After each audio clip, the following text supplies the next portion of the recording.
ఎలా ఉందండి? బాగుందా? మరి సార్ పదే పదే చెప్తున్నారు చప్పట్లు కొట్టండి చప్పట్లు కొట్టండి అని. చప్పట్లు కొట్టడం వల్ల ఏంటంటే ఇంకా ఎనర్జీ అనేది మనకు రెక్టిఫై అవుతుందని. ఓకేనా? ఒక్కసారి మీరు ఇంతసేపు ఇంత చక్కటి వాతావరణంలో సంతోషంగా కూర్చుంటేందుకు మీకు మీరే ఒక్కసారి బ్యాక్ సైడ్ కొద్దిగా డల్ ఉన్నట్టుంది. బ్యాక్ సైడ్ కొద్దిగా back side. Okay, thank you అండి. ఈ ఒకటి చక్కటి వాతావరణానికి ఇంత చక్కగా మనందరినీ ఇన్వైట్ చేసినటువంటి ఈ మహర్ష కంపెనీకి ఒక్కసారి చేయకూడదు. జై మహర్ష, జై మహర్ష, జై మహర్ష. నా వాయిస్ నాకు రీసౌండ్ అవుతుంది, మీరు వినబడట్లేదు. ఒక్కసారి వన్ సెకండ్, జై మహర్ష. ఓకే, జై అవని. ఈ మహర్ష అవని ఏంటి అనేది ఇక్కడ ఆల్మోస్ట్ అందరికీ కూడా తెలుసండి. ఈ మహర్షలోని తన ఇంటి పేరుగా మార్చుకొని తను ఒక్కనే కాదు, తనతో పాటు వందలాది మంది నా అడుగులో అడుగువై నా ఒక మంచి ఆలోచనలో అహర్నిశలు ప్రతి క్షణము కూడా వెన్నట్టు ఉండిస్తా అలాంటి సోల్జర్ని తయారు చేసుకున్న ఈ మహర్ష ఫౌండర్ శ్రీ శ్రీ శ్రీ జీవి మహర్ష గారికి ఒకసారి గ్రాండ్ అవుతుంది. 11 సంవత్సరాల యానివర్సరీ అంటే ఒక బేబీ పుట్టి ఎన్ని కష్టాలు ఎన్ని నష్టాలు ఏ విధంగా ప్రతి క్షణం మనం ఏ విధంగా చూస్తామో 24 గంటలు తను ఒక ప్రాణంగా చూసుకున్నటువంటి ఈ ఫౌండర్. ఇది జరగాలి అంటే, ఇంత చక్కని కార్యక్రమం చేయాలి అంటే ఎంత కష్టపడాలి, ఎంత ఆర్మిషన్ కష్టపడాలి అనేది ఒక్కసారి ఊహించండి. ఎందుకంటే సార్ వాళ్ళు చెప్పినట్టు మార్నింగ్ అక్కడ నుండి ఇక్కడికి వచ్చేటప్పుడు మీలో 100 సందేహాలు, 100 ఆలోచనలు, 100 టెన్షన్స్. ఏం చెప్పాలి, ఎక్కడ తీసుకెళ్తున్నారు, ఏంటి ఎక్కడ. కానీ ఇక్కడికి వచ్చాక ప్రతి ఒక్కరి ఫేస్ రీడింగ్ చూస్తే ఆల్మోస్ట్ అందరు కూడా ఫ్రీ బోర్డు లెక్కున్నారు. ఇంటిని మర్చిపోయారు, భర్తలను మర్చిపోయారు, భార్యను మర్చిపోయారు. సెకండ్ వన్ ఏంటంటే no worry, no tension, no disturbance. Main ఏంటంటే ఇక్కడికి వచ్చాము ఈ చక్కటి వాతావరణం. నిజంగానే మన ప్లేస్ బట్టి కూడా మన మనస్తత్వాలు బయటపడతాయి అనడానికి ఇదే మెయిన్ ఎగ్జాంపుల్.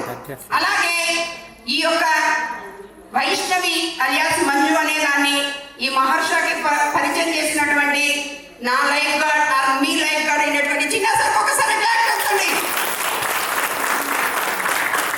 మా గురువుకి మీరు ఇచ్చే సన్మానం ఇంతేనా అండి? ఒక్కసారి ఓకే, థ్యాంక్ యూ. అలాగే నా ఇద్దరి జూనియర్స్ ఏవో ఏజెంట్స్ క్యాడర్స్ అందరికీ కూడా హృదయపూర్వక ధన్యవాదాలు తెలుపుతున్నాను. ఎందుకంటే ఇవాళ ఈ వైష్ణవిని ఇక్కడ నిలబెట్టడానికి ఒక ఊరు కాదు, ఒక జిల్లా కాదు, ఒక రాష్ట్రం కాదు, యావత్ 7 రాష్ట్రాల నుండి నాకు ఫ్యాన్స్ ఉన్నారు. ఆ ఫ్యాన్స్ ఇచ్చినటువంటి నా ఇద్దరు గురువులకు కూడా జన్మ జన్మల రుణపడి ఉంటాను. ఎందుకంటే నా అండర్లో ఒకేసారి థ్యాంక్స్ అండి. నా అండర్లో పనిచేసే వాళ్ళే వాళ్ళ డెవలప్మెంట్ని మీకు రెటిఫై చేశారు. నేను ఇంకా ఎలా ఉంటానో మీరు ఊహించవచ్చు. ఎందుకంటే అతి సాధారణ కుటుంబంలో నుండి ఒక సెలబ్రిటీ లెక్క తయారు చేసినటువంటి నా ఇద్దరు గురువులకు కూడా శిరస్సు వచ్చి పాదాభివందనాలు చేస్తున్నాను. ఎందుకంటే ప్రతిదీ కూడా ఈజీగా రాదండి. సార్ వాళ్ళు చెప్పారు. యాక్చువల్గా ఏంటంటే టైం ఇస్ ఓవర్. కాకపోతే నేను ఒకటే నిమిషం మాట్లాడి క్లోజ్ చేస్తాను. ఇక్కడికి వచ్చారు, చూశారు, ఏదో జరుగుతుంది, ఏదో అవుతుంది అనేది ఆఫ్టర్ రామోజీ ఫిలిం సిటీ. అది బిలో రామోజీ ఫిలిం సిటీలో ఏంటంటే అందమైన ప్రపంచంలోకి వచ్చారు. ఈ అందమైన ప్రపంచం ఈ రోజే కాదండి, ఈ మహర్షిలో జాయిన్ అయితే మీ యొక్క చివరి దశ వరకు కూడా ఉంటుంది. దానికి ఎగ్జాంపుల్స్ ఇప్పుడు మాట్లాడిన మేమందరం కూడా. కష్టపడే వాళ్లకు తొలి మెట్టు, కష్టపడి పని చెయ్యాలి, నిజాయితీతో కూడిన విజయం. దానికి ఎగ్జాంపుల్స్ మేమే. ఒక అతి సాధారణ కుటుంబంలో పుట్టిన మేము ఇవాళ ఒక 4 గిర్రల బండి వేసుకొని తిరుగుతున్నామంటే దానికి ఎంత గైడెన్స్ ఉండాలి, ఎంత ప్రోత్సాహం ఉండాలి, ఎంత యాక్టివిటీ ఉండాలి. ప్రతి క్షణం మాకు ఒక తల్లి లెక్క, తండ్రి లెక్క, గురువు లెక్క అన్నీ కూడా తనే ఈ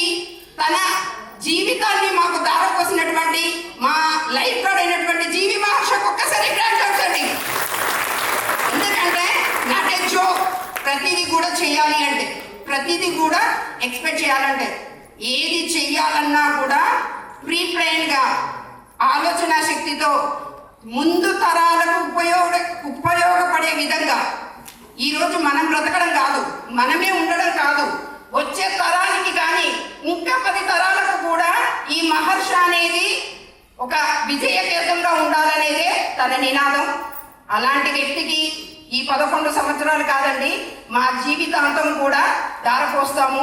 మా ఆయన అడుగులో ఆయన చేసే ప్రతి పనిలో మేమందరం కూడా ఒక చిన్న ప్రమిదనమై ఆశా జ్యోతులను నింపుకుంటామని తెలుపుతూ నాకు ఇంతటి చక్కటి అవకాశం ఇచ్చినటువంటి గోపాల్ సార్కి అండ్ మీకు అలాగే నా గురువులకి ఇద్దరికి కూడా ధన్యవాదాలు తెలుపుకుంటూ ముగిస్తున్నానండి. జై హింద్.